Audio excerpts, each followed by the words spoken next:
just wanted to say happy 4th of July. Hope you all had a good 4th of July. Today I'm gonna be answering some of the questions that I'm getting from people. Give it a little bit, that way it's easier for me just to read the questions and go through and answer them on here. I'll answer them the best that I can. So another thing that I wanted to let you guys know is I was kind of interested in doing a question and answer on live. So if you guys are interested in doing something like that, maybe once a month or something, where we can just get together and you can ask me as many questions as you want and then I'll answer them. That would be definitely cool to do. So if you guys want to do that, just let me know in the comments below. Also, I have a gift certificate to Anglers Pro Shop for $20, and I'm going to give it away to the best comment. So if you guys have a comment that you put below with the best question, so I'll pick whoever has the best question and I'll send that gift card out to you. I'll send you a message and get your address and send it to you. It's not a lot, but it'll help you get a couple baits, and I won it at a tournament last year, and I'm not going to use it. So if any of you guys want to do that, just answer the comments below and I'll do the best. So let's get this started. So I have a few questions here by Randy P. What's the best time to throw a jig, spring or July? Do you throw a jig in deep water or shallow water too? Okay, so the best time for me to throw a jig, I mean, really it depends on the body of water you're fishing. Tidal water that's pretty shallow, you can throw it all the time. It's something that'll work year round. On deeper reservoirs, I mean, really a jig you can throw all the time. On the particular lake that I fish, the best for me is when I'm fishing deeper, on rock bottom with sporadic grass or even wood. But if I'm fishing grass, I rarely use a jig. I know some guys do, and if you're using a flipping jig, that's okay. It just, for me, it's a lot harder for me to drag it through grass, so I don't use a jig in grass. I prefer to go with something weedless, more of a Texas rig or something like that. So as far as time of year, it's early spring when the water's still cold, it works good before the grass gets really high. Fall and summer. I mean, so it's really all times of the year, but it just depends on what you're fishing. You know, if you're fishing laydowns on a steeper bank, then yeah, I'll go with the jig. If you're going with offshore rock piles and stuff like that, yeah, I would go with the jig.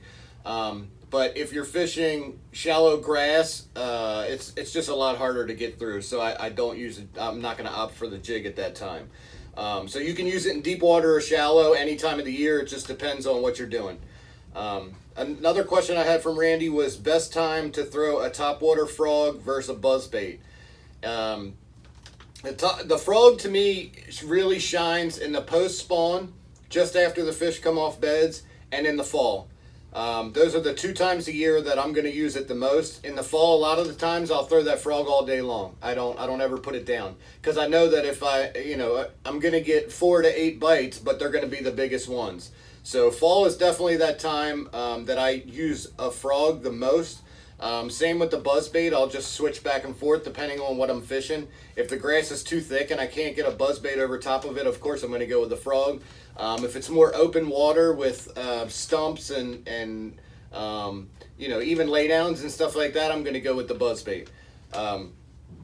So the best time to throw would be any time of year, really, besides when the water is cold. I don't use a frog all that much in the spring. I would choose a buzzbait over that, but I really don't throw topwater a whole lot in the spring anyway. If I do, I'm going to choose a buzzbait. So that's the answer to that. Another question from Randy is, how do you know when to start fishing deep? And this is a question that I get asked a lot. Now, the easiest way for me to tell, and the biggest tip that I can give you on how to know when you want to start fishing deep, like if you're catching them shallow and you all of a sudden you're catching smaller ones and you can't catch a bigger one, chances are that they've probably moved out deeper, because the biggest fish in the lake will live a little bit deeper than the rest of them. So the way that I tell is usually when you put your boat in the water and you have your electronics on and you're, going to your first spot, or even if you're just out looking around, you'll see where majority of the bait is in the lake on your graph, okay? So if, say you're leaving in the morning and you're coming out and you're in open water and you're seeing a lot of the bait, most of the bait is suspended in the water column 6 to 8 foot, right? You have some fish below it, you have some fish above it. But if a majority of those bait clumps are in 6 to 8 foot, I'm going to target that 6 to 8 foot range on the bottom where 8 foot meets that bottom structure, okay? Even if the bait is suspended, which most of the time it's going to be. If you're over top of 20 foot and you have a lot of bait in 6 to 8 foot, you want to find structure in 6 to 8 foot. That's what you're going to be fishing, okay? If you put your boat in the water in the morning and they're in 12 to 14 foot, then I'm going to fish 12 to 14 foot. So that's how I go about it normally. And it can change throughout the day, but for the most part, when you see most of the bait in a certain area of the column of the lake, that's the target depth that I'm going to fish. So that's how I know when I want to start fishing deep. Usually I don't start doing it until July, end of June, July sometimes. Sometimes it's even later, not until August. So that's the biggest tip I can give you on that one. The last question from Randy is, what is the best time of year to throw a spinnerbait, and why not throw one in July? The answer to that question, it's a pretty thorough question. It's hard to answer, but a spinnerbait I use in the early spring a lot, all the way up until the fish are going on beds. Then I'll stop throwing it. And then again in the fall. I don't throw a spinnerbait a lot in the summertime, simply for the reason because there are so many more baits that are better than a spinnerbait when it comes time to summer fishing. Now, you can catch them on a spinnerbait all year. That's not the problem. But a better bait choice would definitely be something other than a spinnerbait. And the reason why is because you're only covering, even with a deeper spinnerbait, there's so many different ways to work it, but he's referring to throwing a spinnerbait, letting it fall a couple feet and winding it back in. Now, it's so hard to get bit when you're not causing reaction strikes. You're not bumping it off a cover, and you're not, erratically working it or ripping it through grass or whatever. So I'm not going to throw a spinnerbait that much in the summertime. Even if it's windy, cloudy, whatever, everybody says that is the best time to throw it, I'm still not going to throw it.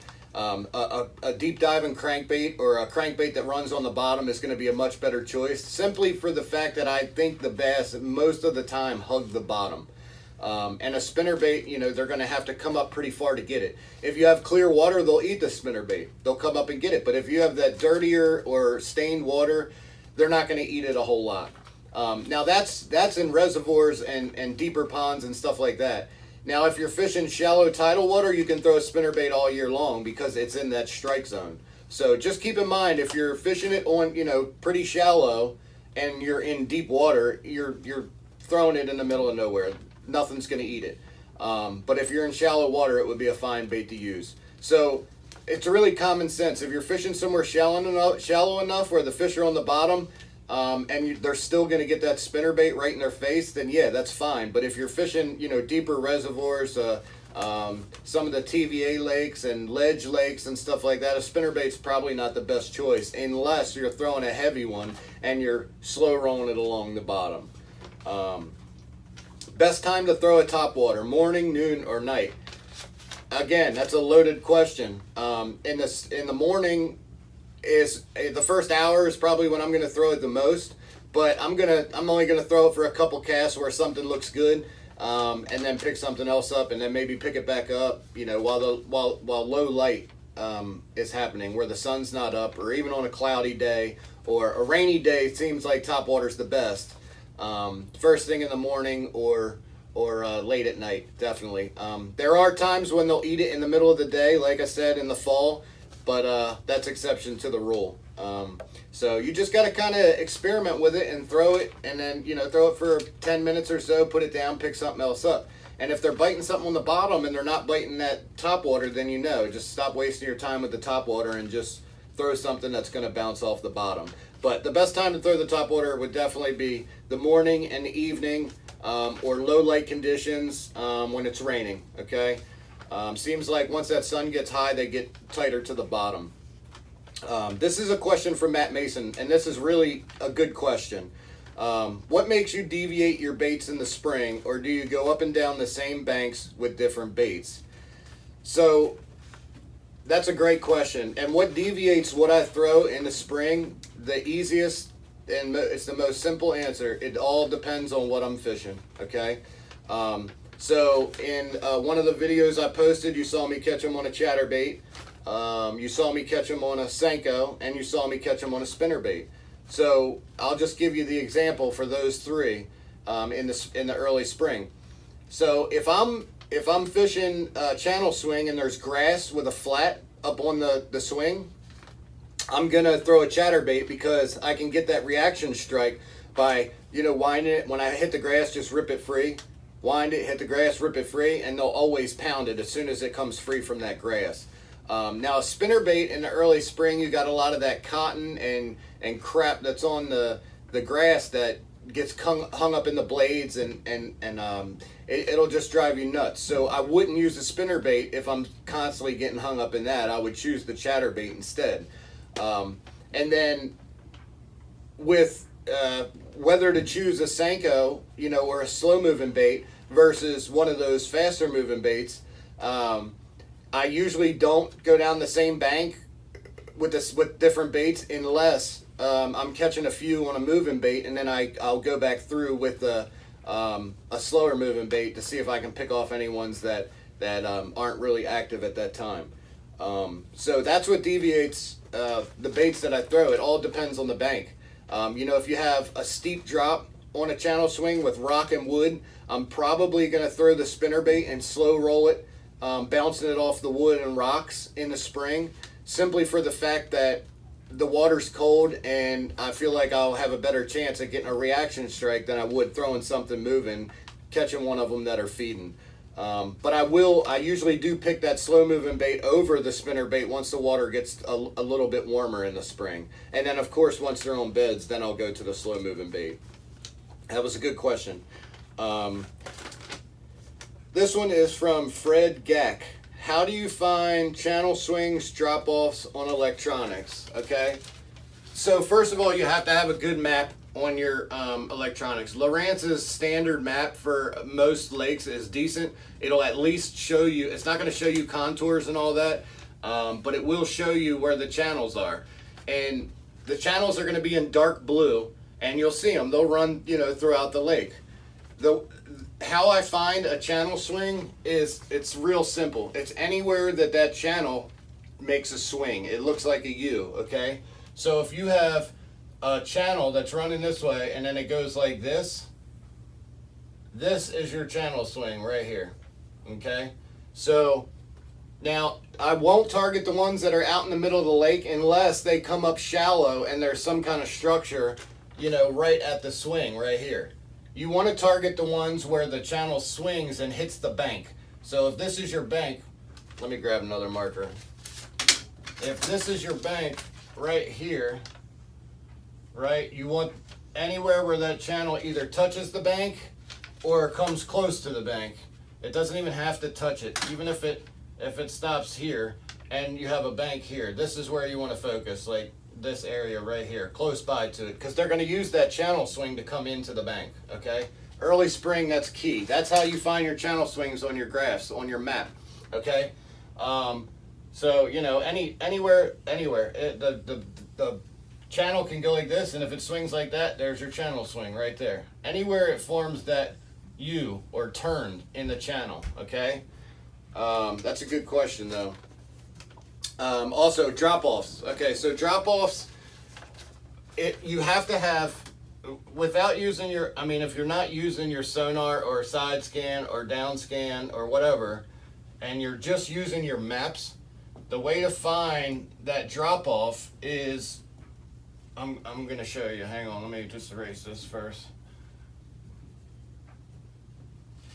All right, the way to find those drop-offs is on your graph. if your maps, the map has to have the contours to it, okay? If your map has the contours, your drop-offs are going to be where your contour lines are tighter together. Okay, your contours on your map are going to look like this. That's a drop-off, okay?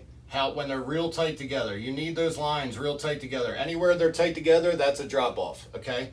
If your contour lines are this spread out, that's a gradual drop, okay? That's like more of a flat. This is what I would consider a flat on your maps for your contours, okay? Now, if you don't have a map with your with contour lines or anything like that, the best way that I would find them is just get on the trolling motor, all right, while you're looking at your graph the whole time, or even on your motor, okay? And you're going along.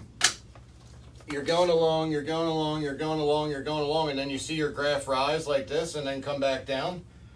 There's going to be a high spot here, you know, whether it's a point, an underwater point, whatever. Your drop-offs are going to be on the sides of those. So where that drops back off, this would be your big hill here on both sides.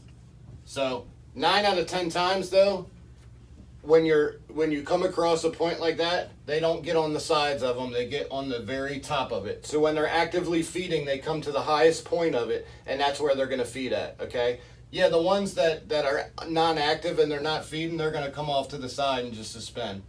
A lot of people in the TVA lakes will see it all the time. It's Tennessee Valley Authority, for you guys that don't know. There's a guy on here that lives on Kentucky Lake. So lakes like that, where you have current that's being pulled, current that's generating, if the current's not generating and it's slack, the water's slack, a lot of those schools will just suspend off to the side, okay? When they're suspended to the side, don't even bother. They're almost impossible to catch. Now, when they start pulling that current, they're going to get tight to the bottom, and you're going to see them on your graph like this. You're going to see little dots lined up like this. You don't want to see them on top of each other. You want to see them side by side, okay? Now, if the current is going this way, it's being pulled this way, those fish are going to set up right here on the drop-off so that they can just rise up and get bait. When that bait comes by, they rise up and get bait. And the bait can't see them coming because they're coming over the top of that hill, and then the bass come up and get them, right? If the current's going the opposite way, they're going to set up over here. Okay, so that's just a little tip. That wasn't the question, but that's a tip for what you're asking. So that's how I find drop-offs. And everything else, okay, and channel swings. So the last question is from Philip. I don't even know how to pronounce it. Ciamaidela. Should I flip the banks post spawn? I'm only catching a few fish out each time, but want to be able to put together a solid pattern. Post spawn, in my experience, fish stay close to the bank for a month, if not longer. Okay. So yes, the simple answer to that is yes. I would be targeting the banks post spawn. The bluegill are going to spawn at the same time as the bass or just after. And after those females are done recuperating or whatever they're doing, they come back up there and they want to annihilate them.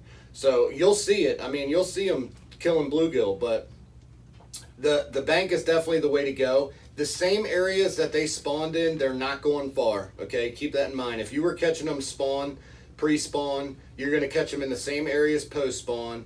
The best ways to catch them are, flipping edges of grass, because a lot of the times in the post-spawn they pull out to the outside edge.